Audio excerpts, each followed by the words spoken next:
Shalom Amanginang. Berjumpa lagi dengan renungan malam GKPA Pencernihan. Sebelum kita membaca firman Tuhan, terlebih dahulu mari kita bersatu dalam doa. Damai sejahtera Allah yang melampaui segala akal, itulah yang memelihara hati dan pikiranmu dalam Kristus Yesus Tuhan kita. Amin. Firman Tuhan bagi kita pada malam hari ini tertulis dalam 1 Petrus pasal 2 ayat 11 sampai ayat 17. Dan saya hanya akan membacakan ayat 11, ayat 13 dan ayat 17 dengan judul perikop peringatan untuk hidup sebagai hamba Allah. Saudara-saudaraku yang kekasih, aku menasihati kamu supaya sebagai pendatang dan perantau, kamu menjauhkan diri dari keinginan-keinginan daging yang berjuang melawan jiwa. Tunduklah karena Allah kepada semua lembaga manusia, baik kepada raja sebagai pemegang kekuasaan yang tertinggi. Hormatilah semua orang, kasihilah saudara-saudaramu, takutlah akan Allah, hormatilah raja. Amanginang yang dikasih oleh Tuhan Yesus Kristus, sampai di sini pembacaan firman Tuhan. Dan tema firman Tuhan ini bagi kita saya berikan dengan tema hidup sebagai hamba Allah. Tentu kita sudah sangat sering mendengar istilah hamba. Kalau dalam bahasa Ibrani-nya disebut dengan eyet. Kalau dalam bahasa Yunani-nya disebut dengan doulos, artinya adalah hamba, yaitu seseorang yang bekerja untuk keperluan orang lain, untuk melaksanakan kehendak orang lain. Dalam perspektif Alkitab, kalau kita perhatikan surat Petrus ini ditujukan kepada jemaat Kristen yang berada di perantauan ataupun orang-orang pendatang, yang berarti mereka berstatus sebagai penduduk asing yang tinggal untuk sementara. Inilah pandangan Alkitabiah terhadap kehidupan kita di dunia ini. Untuk itulah Petrus mengingatkan status kita sebagai perantau. Kita diutus dari alma mater yang sama. Itulah yang menjadi pegangan kita, sehingga ketika kita diutus keluar, dan yang perlu kita jaga adalah nama baik alma mater. Dari manakah asal kita? Kita berasal dari sumber yang sama, diutus untuk kemuliaan Allah sebagai umat yang dikuduskan oleh Allah dan diutus hidup di tengah-tengah dunia yang penuh dengan berbagai keyakinan dan kepercayaan. Untuk itu, sebagai pendatang, maka Petrus di sini mengingatkan kita hal yang perlu kita pahami dan ingat, yaitu supaya kita jangan pernah melekatkan diri dengan apapun yang ada di dunia ini. Karena kelekatan akan semua membuat hidup kita menderita saat kehilangan. Tidak ada yang kekal di dunia ini. Itulah yang ingin ditekankan oleh Petrus. Sebagaimana perantau suatu saat akan pergi, apa yang paling berharga yang kita miliki saat ini tidak mungkin menjadi milik kita untuk selama-lamanya. Karena itu mari kita gunakan segala sesuatu dengan sebaik-baiknya. Inilah yang diingatkan oleh Petrus supaya kita jangan terlalu berfokus dengan hal yang ada di dunia ini. Yang kedua, karena kita perantau, demikian di sini Petrus mengatakan bahwa kita patut memperhatikan bagaimana cara kita hidup. Bagaimana cara hidup kita. Oleh karena itu Petrus memberikan suatu dorongan supaya kita memiliki cara hidup yang baik di tengah-tengah bangsa yang bukan Yahudi. Sebagai orang asing kita akan menjadi pusat perhatian. Maka Petrus mengatakan waspada, berhati-hatilah. Petrus mengingatkan kepada setiap kita untuk terus berbuat baik sebagai seorang pendatang di dunia ini. Kita harus berbuat baik agar orang-orang dunia tidak dapat memfitnah dan menyindir kita.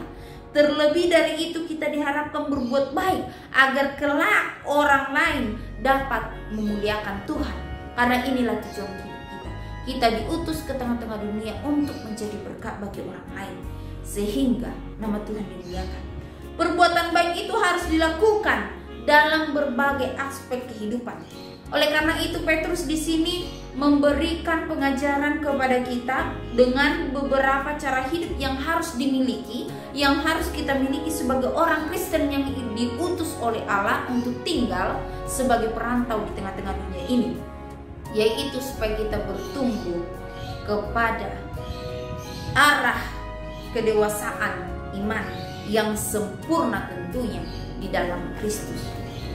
Hiduplah dalam kekudusan. Inilah yang ditekankan oleh Rasul Petrus dalam ayat 11 sampai ayat 12. Petrus mengingatkan pembacanya supaya mereka mengesampingkan sikap hati tertentu yang salah akan merusak kesaksian hidup mereka. Hal yang sangat penting untuk orang Kristen lakukan adalah harus hidup dalam kesucian, yaitu menurut standar Alkitab. Artinya berpusatlah kepada kebenaran-kebenaran Alkitab yang sudah diajarkan kepada kita. Supaya apa? Supaya kita tidak salah dalam bertindak, bersikap, dan berbuat. Maka hiduplah dalam kekudusan. Dan yang berikut yang dipesankan oleh Rasul Petrus bagi kita adalah hiduplah dalam ketaatan, ayat 13 sampai ayat 14. Petrus di sini mengatakan bahwa orang Kristen harus tunduk kepada pemerintah. Tak peduli pemerintah itu orang Yahudi maupun orang non-Yahudi, yang pasti kita harus tunduk. Alasan mengapa kita harus tunduk adalah karena Tuhan Allah yang memerintahkan untuk tunduk kepada pemerintah yang ditetapkan olehnya. Ini adalah perintah Allah, maka kita harus ikuti. Inilah ketundukan dan ketaatan yang alkitabiah yang harus kita lakukan, yang harus kita ikuti selama kita berada di tengah-tengah dunia yang merupakan bersifat sementara. Kita melihat bandingkan dalam Roma pasal 13 ayat 1, di sana dikatakan tiap-tiap orang yang harus takluk kepada pemerintah yang di atasnya.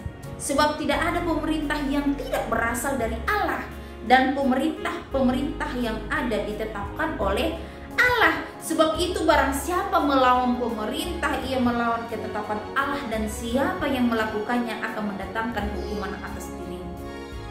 Tidak peduli apakah itu orang Yahudi ataupun orang non-Yahudi, yang pasti mereka adalah utusan Allah. Maka sebagai umat Allah kita harus taat dan tunduk terhadap pemerintah sebagai bukti dan wujud nyata bahwa kita adalah pengikut Dia.